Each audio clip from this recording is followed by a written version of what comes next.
Alright, how you doing there? Welcome back to Babylon Talmud. Today we're studying Daf Mem Zayin, Daf 47 of Masechet Gittin. Friends, today we're going to learn two Mishnayos, both talking about selling. First one talks about selling yourself. The second Mishnah talks about selling your field. Without further ado, we're going to start on Daf Mem Vav Amud Beis, about 10 lines from the bottom. Mocher es atzmo ve'es bonov lo'ivdei kochavim. A fellow sells himself and his children to Ovdei Kechavim. Ein podin also. We don't redeem him. We don't ransom him. We don't buy him back. Ava podin es abonim lacher misa savian. But we can purchase back the children after their father dies. Okay, after the father dies, we can purchase back the children. It says the Gemara, Amar Vasi says Vasi v'hu shemacher v'shana v'shilesh. Now this is if it's a serial seller, meaning if the guy sells himself, maybe he's very poor, let's say, and he has no choice but to sell himself into servitude. So we try to get him back. But if we get him back and he does a nachamo, we get him back. He does it dritmo. Why not? Why not? 3 times? So if he does it a 3rd time, the guy keeps on doing it. So we say, all right, you know what? Go to Wellwood and we'll buy back your children. Fine. So Anu b'nei Bei Michse, there were these people in a place called Bei Michse, the Yaz Feizuzim Ovdei Kechavim, that they borrowed money from Ovdei Kechavim. V'lo havu lehu lemifreinu, and they did not have the funds to pay back the Ovdei Kechavim in Bei Michse. Also, v'kagai be'lehu. And the people of Bei Michse were coming to collect these people, right? The Ovdei Kechavim and Bei Michse, they were coming to collect these borrowers who were unable to pay back. Also, l'kamei to Rafuna, they came before Rafuna, Amalu, and Rafuna said to them, "Ma yavedechu, ma la'asot." Right, as I said the other day, right? That's the sort of ma la'asot. So Rafuna says, "Ma la'asot." Titanan, we learn in the Mishnah, Mocher es atzmo ve'es bonov lo'ovdei kechavim. Fellow sells himself and his children to Ovdei Kechavim. In podin also, we don't redeem him. Ma la'asot. Omar le Rav Abba, but Rav Abba says to Rafuna, Limadteinu Rabbeinu, but you taught us v'ushemacha v'shana v'shilesh. But that's dafka if he's a serial seller, not if it happens once. Omar le ani miraga urgile davdei achi. To which Rafuna says, I know. This is not the first time that these people got themselves into such a predicament. So, malasot. How gavad the zovin nafshe leludoi. A certain fellow sold himself to cannibals.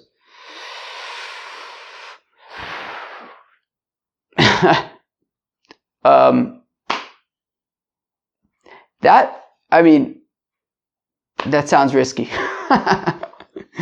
A certain fellow sold himself to cannibals. Also, the comment of Rabami. Now he comes before Rabami. Omerle Pirkan. He says, Rabami, can you get me out of this?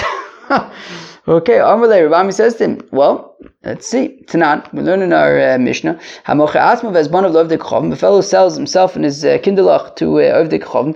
Ein podin oso. So we don't purchase. We don't buy him back. Aval podin es abonim, but we do. Get back the children.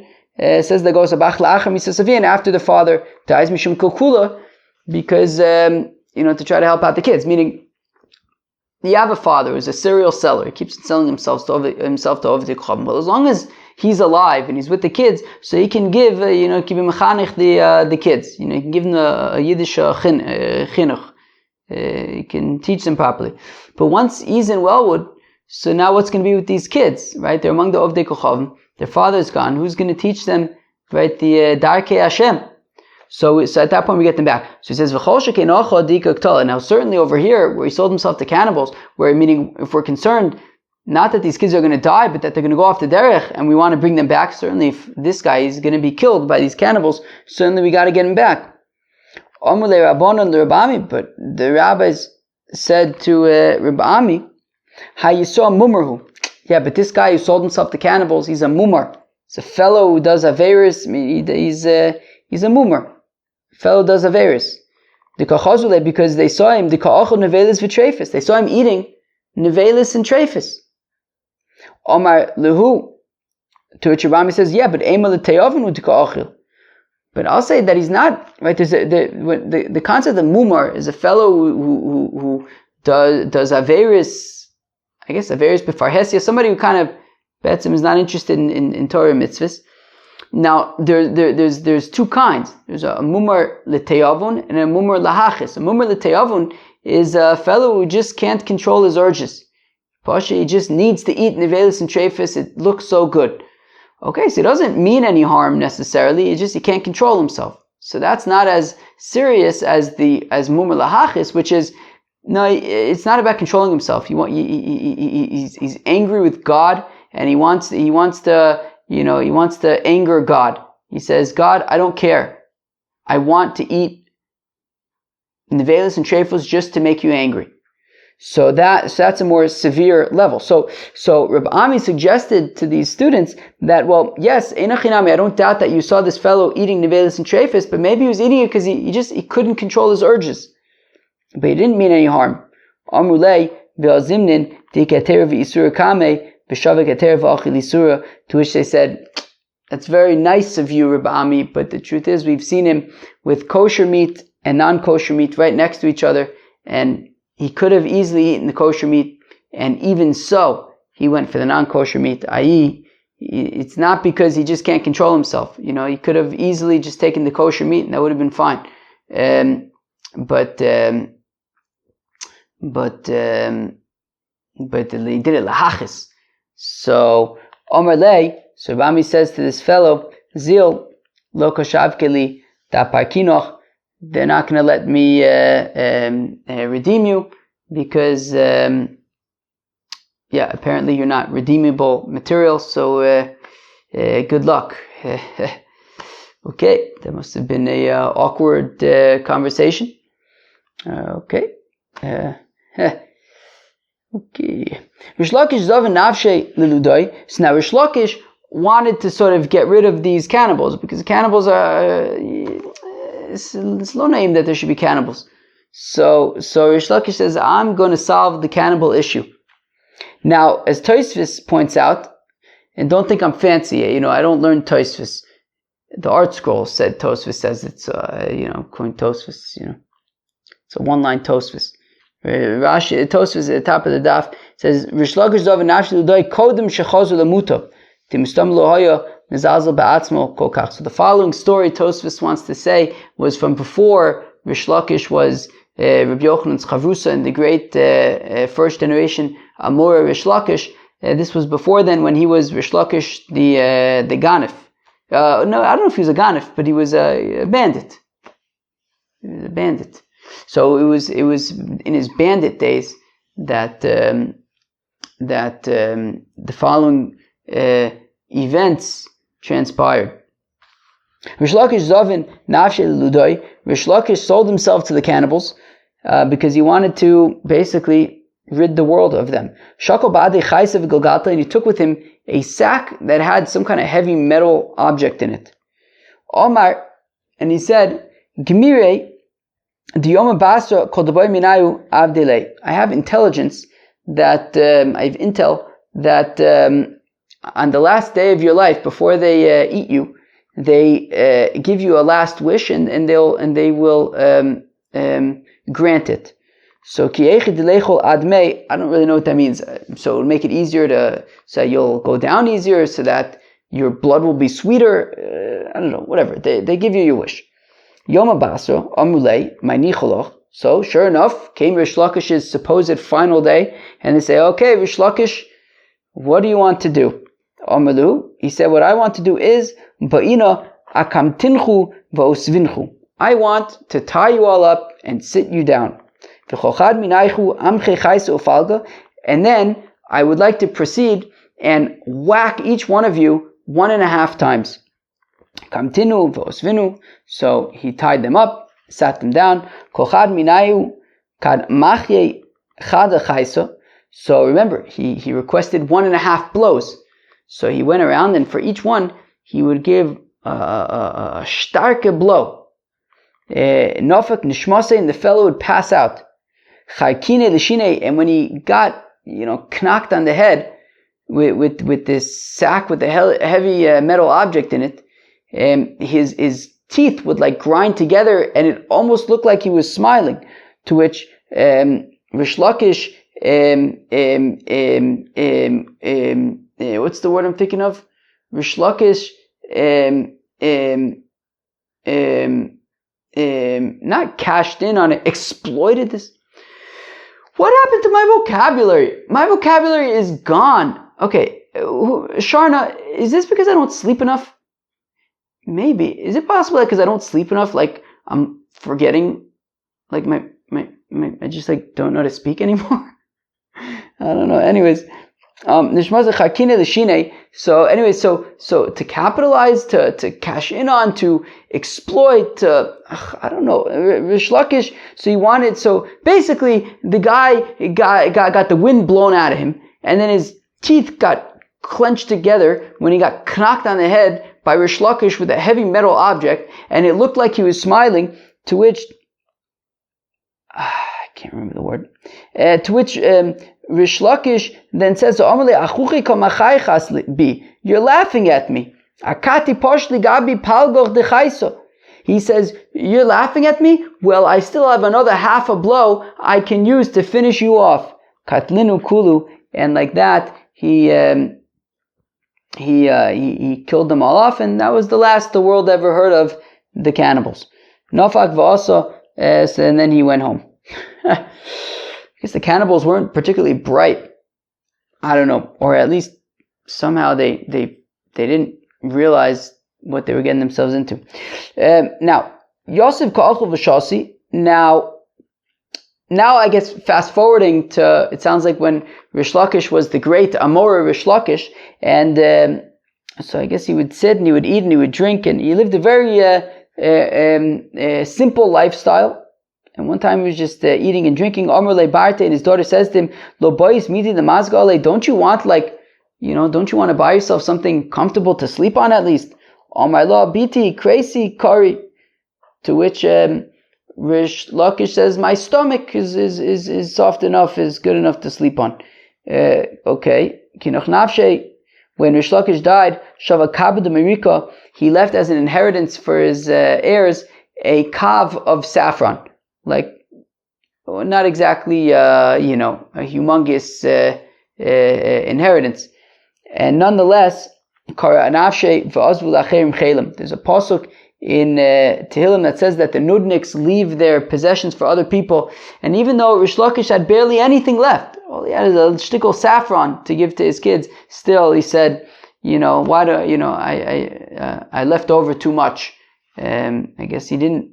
I guess it's like the tzaddikim, like he didn't. I guess there was sort of idealized to kind of live with less. And he said, "Look, I even left over saffron for my kids." He would have wished that he had nothing to leave over, that he wasn't involved too much in these worldly, physical matters. All right, very interesting. Okay, it says in the Mishnah, "Mocher sadei u'lo'ovdei kochavim." So a fellow who sells his field to Ovdei Kochavim in Eretz Yisrael, lokeach umevi mimenu bikurim.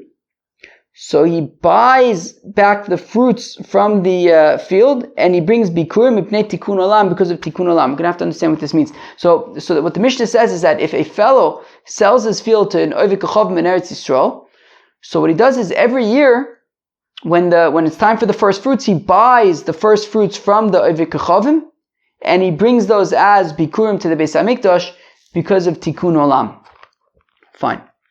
Amar Rabbi, says the Gemara that says Rabbi, Af al pi she'ein kinyin la'oved kochavim be'eretz Yisrael la'afkia midei meiser shenemar ki li ha'aretz li kidushas ha'aretz. You hear that? Let's read that again. Amar Rabbi, says Rabbi, Af al pi she'ein kinyin la'oved kochavim be'eretz Yisrael la'afkia midei meiser.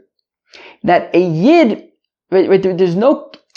If an Ovid Kochavim buys the field from a Yid in Eretz Yisrael, he does not, it's not a sale. It's not a kinyan with regard to Trumas and Masris. And Rashi is going to say later on that being the case, the Yid still owns it in this respect. That there's still Trumas and Masers. And okay, we're going to see a nafkamina later for Bikurim. But anyways, says Rabbah, right,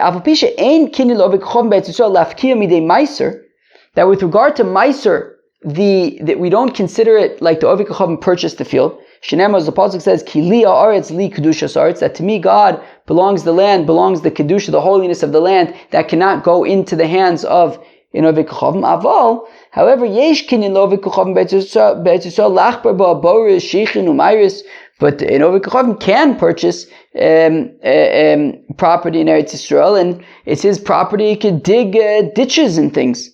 Shenema, as the pasuk says, Hashemayim Shemayim LaHashem, that the heavens belong to the Eibishter, but the land belongs to the people, and therefore, in Ovik Chavim can purchase land in Eretz Yisrael and build dig ditches, no problem.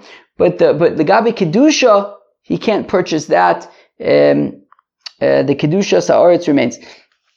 The Reb Elazar Omer says, Reb Elazar, Afal Pisha Yesh Kinyan LaOved Kochavim Be'eretz Yisrael LaAfkiyo Midei Meiser, whereas Reb Elazar says Fakert. He says that even though there's a kinyan to an Ovik Chavim Eretz Yisrael, so that there will no longer be, so that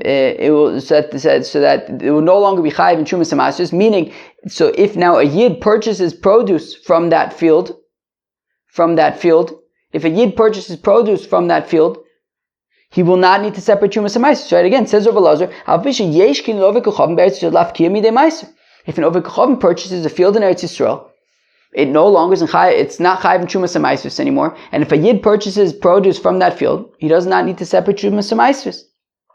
Shenema, as the Pasuk says, Digoncha. It says by Trumas and Meiser, it says Digoncha, your grain. V'lo Digan Ovid Kochavim, not the grain of an Ovid Kochavim. And therefore it would be potter from Meiser. However, says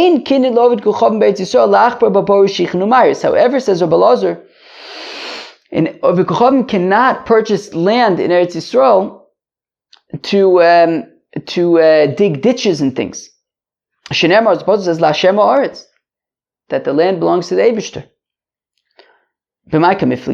What is the machlokes between Rabbah, who says that even if Ovik Chavim purchases land, it retains its kedusha, whereas Rabbi Elazar says it does not? So Ma'asav Digan Chav Lo Digan Ovik Chavim. So as Rabbi Elazar said, that only the grain of a yid is chayiv in Trumas and Meiser, but if an Ovik Chavim purchases it, it's not Digan Chav. It's not your produce anymore. Your grain, it's the Ovik Chavim, therefore it's potter from Trumas and Meiser. U'ma'asavar Digun Chav V'lo Digun Ovik Chavim, whereas Rabbah says no, it's Digun Chav. Your Digun. Digun is when you harvest grain and stuff, it's not immediately chayiv in Trumas and Meiser. It's only chayiv in Trumas and Meiser once it is put into a pile, and then the pile is flattened out. The top of the pile is flattened out. So even if the field is owned by an Ovik Chavim, but then a yid purchases produce and then he kind of puts it in a pile and flattens it out, and that digun, right, at that point it becomes dagon and it's chayiv in Trumas and Meiser. If that happens in the hands of a yid, even if it's from the field of an Ovik Chavim, still it will be chayiv in Trumas and Meiser. Okay, fine. Omer Rabbah, says Rabbah, Meno Aminallah. Says Rabbah, how do I know that I'm right? How do I know that even if you sell a field to an Ovik Chavim, it's still going to be chayiv in Trumas and Meiser? Titnan, as we learn in a Mishnah. Where's this Mishnah? In Peah. Haleket v'ashichacha v'apeah shel Ovik Chavim. So if you have an Ovik Chavim who owns a field in Eretz Yisrael, now there's a halacha by the Yidden of leket shichacha and peah, that if a fellow is harvesting his field and some of the harvesting stuff falls on or some of the grain falls on the floor, or he forgets to harvest stepis, or Yidavke leaves the corner of a field, all this is for aniyim. So the halacha is that when it comes to leket shichacha and peah, so this is left for the aniyim, and it's considered hefker. But what if the Oved Chavim owns the field and he leaves leket shichacha and peah? I guess he doesn't have a chiyuv to, right? There's no mitzvah for an Oved Chavim to leave leket shichacha and peah, but if I understand correctly, he does anyways. So chayovin b'meiser, when the Yid takes it, it's chayav, he has to separate meiser. Elim kenifkir, unless the Ovid Kochavim was mafkir, the produce. In which case, if it's hefker, then you don't have to separate Trumas and Maasros from hefker. But implying, the Gemara is going to kind of dig into this in a second, but the implication being that the leket shechicha and peah of a yid, the field of a yid, so it's memela hefker, therefore you don't have to separate Trumas and Maasros. But if the field belongs to the Ovid Kochavim, because he doesn't have the mitzvah of leket shechicha and peah, it's not memela hefker. And since it's not hefker, you have to separate Trumas and Maasros. So what do we see from this? We see from this that if a Ovid Kochavim owns a field in Eretz Yisrael, you have to separate Trumas and Maasros. Okay, so again, Titnan, as we learn in the Mishnah, leket v'ashichicha v'apeah shel Ovid Kochavim, the leket shechicha and peah of an Ovid Kochavim in Eretz Yisrael, chayovin b'maiser. You have to separate Trumas and Maasros, elim kein ifkir, unless the Ovid Kochavim was explicitly mafkir the produce, in which case it is if it's hefker, then it's not chayiv in Trumas and Maasros. Hey chidami. Okay, so now we're going to dig into this. What exactly is the case? Ilem with Yisrael. So if you say that no, the field is not owned by an Ovid Kochavim, it's owned by a yid. V'liktinu Ovid Kochavim, but an Ovid Kochavim then chapt it arayin, right? Meaning the yid left the leket shechicha and peah for aniyim, presumably aniyah Yisrael. But an Ovid Kochavim comes and he collects it, and then he sells it, he resells it to a Yid. And what we're saying is, the Yid needs to separate Trumas and Maasros, elim ken hifkir, unless the owner was mafkir. But a mafkir v'kaime. 1 second, is my neighbor yelling? 1 second. She's saying something, but I think I need to Yankee Lazaret. So Savdovik Kochavim v'liktinu Yisrael. Time. Where am I? Ella imkei nifkir. Mafkir v'kaimit. But no. So what? Oh man, come on! Oh, the neighbor distracted me. I lost my train of thought. But I don't want you to lose your train of thought. So I just got to Yankee the Zarit. So we're saying that okay, it's the field of a yid, and then he left leket shechicha and peah, and then the Ovid Kochavim took it and he's reselling it now, and he's selling it now to a yid.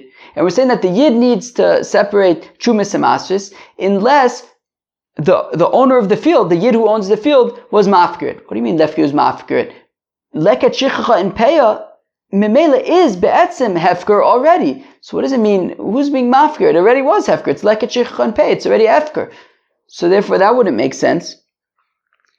So Ella lav the Ovid Kochavim. So rather it must be like I explained a few minutes ago that the field is owned by an Ovid Kochavim, v'liktinu Yisrael, and the Ovid Kochavim separated, right, left the leket shechicha and peah, and a yid collected them. But however, since an Ovid Kochavim doesn't have a mitzvah of leket shechicha and peah, it's not be'etzem hefker, and therefore the yid is going to have to separate Trumas and Maasros. But time of the hifkir, halo hifkir chayv. But if the Ovid Kochavim was davka mafkir, making ownerless this produce, so then the yid would not have to separate Trumas and Maasros. But otherwise, he would have to separate Trumas and Maasros. So we see that by default, the field of an Ovid Kochavim is chayiv in Trumas and Maasros. And unless the Ovid Kochavim was mafkir this produce, a yid would have to separate Trumas and Maasros. Lo, the Olam di Yisrael, no, we'll say that the field actually does belong to a yid. It's the field of a yid. V'liktinu Ovid Kochavim. And he separated, right, and he left leket shechicha and peah, and it's hefker. And then the Ovid Kochavim takes him, and he sells him to a yid.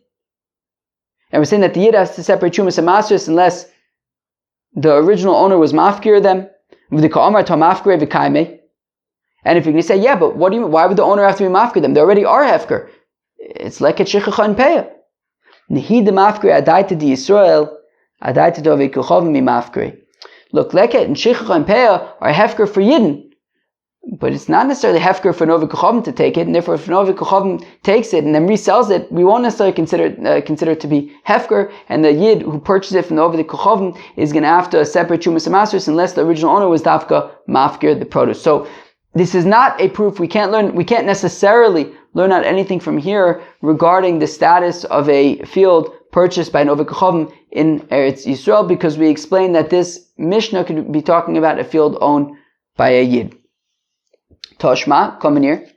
Yisrael shelokach sode me'ovid kechovim. If a Yid purchased a field from an ovid kechovim ad shelo ivia shlish, the ovid kechovim had already planted the field, but it hadn't yet grown a third of its growth. And a Yid purchased it prior to it reaching a third of its growth. V'chazer umachor lo mishe ivia shlish. And then the Yid flips it and sells it back to the Ovid Kechovim once it had already reached a third of its growth. Chayeves b'maiser shekvar nischayva. So it's chayeves in maiser because since it was in the possession of the Yid when it reached a third of its growth, it is chayev in Chumas Masris. It's chayev in Chumas Masris. Nischayva in lo nischayva lo. And the implication being that it's davka chayiv and Chumas and Masris because it reached a third in the possession of the Yid. But if it reached a third in the possession of the Ovid Kechavim, it would be potter from Chumas and Masris. So it sounds like Rabbi Lazar that if Ovid Kechavim purchases land in Eretz Yisrael, it would be potter from Chumas and Masris. So we say lo. Wait, so in Nischayva in lo Nischayva lo, hachab ma'askinen b'Surya because over kibush yachid lo shmei kibush ho. So answers the Gemara in Nisht. This Mishnah that it's talking about where a Yid purchased the field from an Ovid Kechavim and then he sold it back to the Ovid Kechavim after he reached a third. That's in Surya. Surya was this area that was captured by David HaMelech, but not like Yoshua where it was the whole nation that was going to war to capture Eretz Yisrael. This was David HaMelech's conquest. This was his project. It's kibush yochid. It's considered not like the capturing of all of the Yidden, but the capturing of David HaMelech, and it's not considered capturing, i.e., it's not entirely considered like Eretz Yisrael, and it's only chayiv and Chumas Masris midir abonon. It's only chayiv and Chumas Masris midir abonon. And because it's only chayiv and Chumas Masris midir abonon, only if it's owned by the Yid would be chayiv and Chumas Masris, but not if it's owned by Novi Kechavim. And that's why if it reaches a third of its growth in the possession of the Yid, is it chayiv and Chumas Masris? But in the possession of the Novi Kechavim, then it would be potter from Chumas Masris. But in Eretz Yisrael proper, we wouldn't. Or it could be that it would be chayiv and Chumas Masris, even if it's in the possession of the Novi Kechavim. Toshma, come in here. Yisrael v'Ovid Kechavim shelakhu soda b'shutfis. If a Yid in an Ovid Kechavim purchased a field together in partnership, they went into a partnership and they purchased the field together in Eretz Yisrael. A Yid and an Ovid Kechavim. Tevel v'chulin me'oravin zeh bozeh divrei Rebbe. According to Rebbe, every single kernel of grain, 50% of it is tevel, because it belongs to the Yid. 50% of it is chulin, because it belongs to the Ovid Kechavim, who's potter from Chumas and Masris. Rabbi Shimon ben Gamliel, Omer says, Shimon ben Gamliel, shall Ovid Kechavim potter v'sher Yisrael chayiv. So Shimon ben Gamliel says no. The half of the field that belongs to the Ovid Kechavim is potter from Chumas and Masris. The half of the field that belongs to the Yid, meaning when they harvest the field and the Ovid Kechavim takes half of it and the Yid takes half of it, the half that the Yid has is chayiv in Chumas and Masris. The half that the Ovid Kechavim has is potter. So meaning unlike Rebbe, who says that every single kernel is half and half, regardless of in whose possession it is, Rabbi Shimon ben Gamliel says that the half that the Ovid Kechavim has is potter, the half that the Yid has is tevel, is chayiv in Chumas and Masris. Adkan lo plige elo de marsav yesh be'er marsav ein be'er. Now the machlokas between Rebbe and his father, Reb Shimon ben Gamliel, is only regarding, do we say breira or not? Meaning, both Rebbe and Reb Shimon ben Gamliel agree that the produce of the Ovid Kochavim is potter from Trumas Amasris, and the produce of the Yid is going to be chayiv in Trumas Amasris. Just that Rebbe says we can't know which kernel is owned by who. Meaning they jointly own the venture, they jointly own the field, they jointly own all the produce, which means that they jointly own every single kernel of produce, and therefore every single kernel is 50% tevel because the Yid owns 50% and 50% chulin because the Ovid Kochavim owns 50% of it. And even after they divide it up, that doesn't change anything according to Rebbe because we don't say breira. We don't say Photoshop. We don't say that memele, since they divided up and the Yid took half of the produce and the Ovid Kochavim took the other half of the produce, we don't say the Ovid Kochavim, we don't say after the fact the part that the Ovid Kochavim had was really the part that he owned all along, and the half that the Yid has is the part that he owned all along, right? Rebbe says, no, we don't say breira. We can't say after the fact that we can go back and say that everything was perfect all along. That this is how it was meant to be all along, that the Yid got what was really his all along, and the Ovid Kochavim got what was really his all along. Rebbe says, we don't say breira. We don't know who owns what, and therefore every single kernel is 50% the Yid, is 50% the Ovid Kochavim.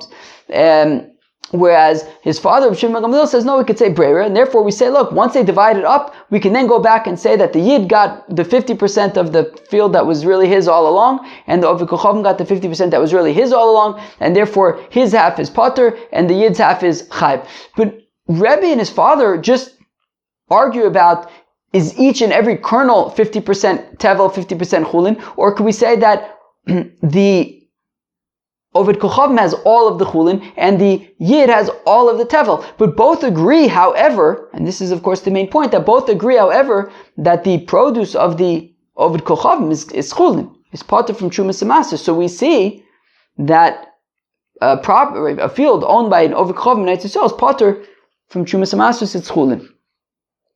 So again, Adkan lo plige el de marsaver yesh be'er, marsaver ein be'er. The Reb Shimon ben Gamliel says that there's be'er. Rebbe says there's no be'er. Avad chuli alma yesh kinyan lo Ovid Kochavim be'eretz Yisrael afki midei meiser. But they both agree that the Ovid Kochavim who owns property in Eretz Yisrael, it's chulin, right? It's potter from Trumas Amasris. It's chulin.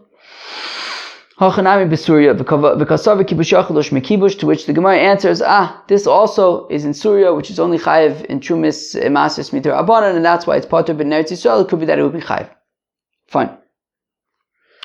Omar Rav Chia bar Oven says, Rav Chia bar Oven Tashma. If we go back to our Mishnah, what does our Mishnah say? Hamocher sadeu le'ovid kochavim, that a fellow who, what? It's after 3? Wow. A fellow who, in our Mishnah we said that a fellow who sells his field to an Ovid Kochavim, lokeach umevi bikurim mipnei tikun olam. So every single year he needs to buy back produce and separate and bring the bikurim to the Beis Hamikdash because of tikun olam, mipnei tikun olam in midoraisa lo. So he's only bringing these bikurim because of tikun olam, but not midoraisa. He's not bringing bikurim because he has a chiv midoraisa. He's being bikurim because of tikkun olam. What does that mean? I was kind of sort of setting this up earlier. Rashi explains very interesting. He says that if you say ein kinyan, what does it say? If you say like Rabbah says ein kinyan the Ovid Kochavim be'eretz Yisrael lafkia midei meiser, that the Ovid Kochavim is incapable, is not able to make a kinyan on the land of Eretz Yisrael vis-a-vis Trumas Amasris, and if he can't make that kinyan, so if he never made a kinyan, so who does it belong to? It never left the position of the possession of the Yid. If a Yid sells his property to an Ovid Kochavim in Eretz Yisrael, but we're saying that while the Ovid Kochavim can make a kinyan in order to dig ditches, he can't make a kinyan with regard to the kedusha to be kona the land to be motzied from the kedusha of Eretz Yisrael. So if he's not making a kinyan on that, so then he doesn't own it. Who owns it? It never left the possession of the initial Yid with regard to the kedusha of Eretz Yisrael to be chayiv in Trumas Amasris. And therefore, if it never left the position, if the kedusha of the land never left the possession of the Yid, well then mitzvahs atluyos ba'aretz, so including bikurim, is still a chiyuv on the yid. And therefore, the yid, every single year, would have to buy the first fruits from the Oved Kochavim who bought it from him, and bring those first fruits to the Beis HaMikdash, because the chiyuv is still on him. He still owns that kedusha. He still owns the field with regard to the kedusha sa'aretz. Rashi says that it's just considered like, the field is just considered like it's on a collateral to the Oved Kochavim, but the yid would still have to he would have a mitzvah, unlike Trumas and Masos, which is, if you're going to eat the Trumas and Masos, you have to first separate it. But Bikurim is actually a mitzvah for somebody who owns a field to bring the first fruits to the Beis HaMikdash. And since he still owns it with that respect, he has to buy the first fruits every year and bring those to the Beis HaMikdash. So if you say that he retains the Kedusha, then it would be Midoraisa. It wouldn't simply be Tikkun Olam. Okay, so again, Amr Rav Chia bar Oven Tashma coming here from our Mishnah, that a fellow who sells his field to Oved Kochavim lokeach umevi bikurim, so he purchases the first fruits every year and brings them as bikurim to the Beis HaMikdash, mipnei tikkun olam. Mipnei tikkun olam in midoraisa lo. He only does it because of tikkun olam, but not because he has a mitzvah d'oraisa to do it. So we see that he doesn't still own the kedusha. So Amr Rav Ashi says, Rav Ashi, shtei takonos havu. So Rav Ashi is actually very interesting. No, really, you could say that the kedusha, right, that the Oved Kochavim is not able to affect the kedusha, and therefore the fellow who sold it still has to bring these bikur midoraisa. However, shtei takonos havu, the Chachamim made two takonos. Meikara havu ma'aseh midoraisa. So initially, the owner would bring the bikur midoraisa, right? You would sell the field to an Oved Kochavim, but because the kedusha remained, so yes, midoraisa, he would have to purchase those first fruits every year and then bring them to the Beis HaMikdash to be mekayim the mitzvah bikurim. But kevon dechazu, but then the rabbis saw makre that it would happen umezabne, that people would sell their field to an Oved Kochavim desavi b'kedusha sayu kaimun, because they figured, okay, what's the big deal? After all, the field retains its kedusha. Okay, I'll have to buy back the first fruits every single year and bring them to the Beis HaMikdash, but okay, beseder. But okay, so if I need to, I'll do that. So they figured it's not really that big of a deal to sell the land to an Oved Kochavim in Eretz Yisrael. So takinu lehu tilo leisu. So the Chacham made a takana that, you know what? Don't bring, if you sell your land to an Oved Kochavim in Eretz Yisrael, don't bring the first fruits. And they were hoping that by saying don't bring the first fruits and be over in a mitzvah's essay, it will stop people from selling the land, so as not to violate the mitzvah's essay. But